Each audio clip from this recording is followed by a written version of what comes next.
જોઈએ તો રાજ્યમાં કાળઝાળ ગરમી વચ્ચે વરસાદની આગાહી કરાઈ છે।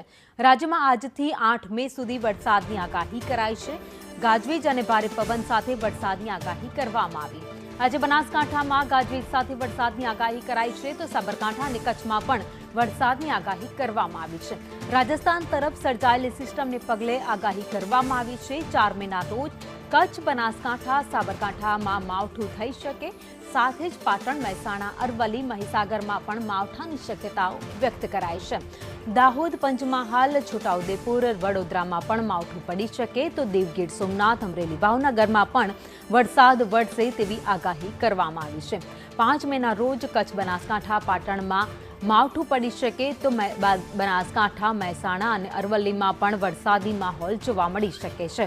તો રાજ્યમાં અત્યારે કાળઝાળ ગરમી પડી રહી છે, પરંતુ આ ગરમી વચ્ચે વાતાવરણમાં પલટો જોવા મળી શકે છે। વરસાદની આગાહી કરવામાં આવી છે। કમોસમી વરસાદની આગાહી હવામાન વિભાગે કરી છે। અલગ અલગ વિસ્તારોમાં વરસાદ પડી શકે છે। કેટલીક જગ્યાએ માવઠું થશે, જેના કારણે ખેડૂતોની ચિંતામાં વધારો થયો છે। તો 3 મે જ્યાં બનાસકાંઠા, સાબરકાંઠા, અરવલ્લી સહિત અલગ અલગ વિસ્તારોમાં વરસાદની આગાહી કરાઈ છે। કચ્છમાં પણ વરસાદ પડી શકે છે।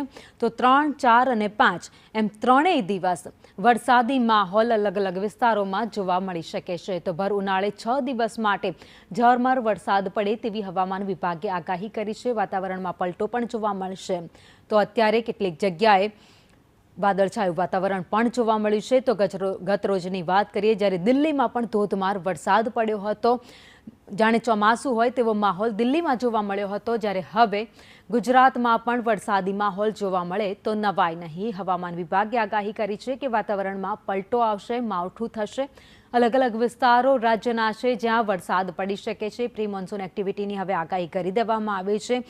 આગામી સમયમાં જ્યારે ચોમાસું શરૂ થશે તે પહેલાં જ પ્રી મોન્સૂન એક્ટિવિટી શરૂ થતી હોય છે, તેના ભાગરૂપે વરસાદી માહોલ જોવા મળી શકે।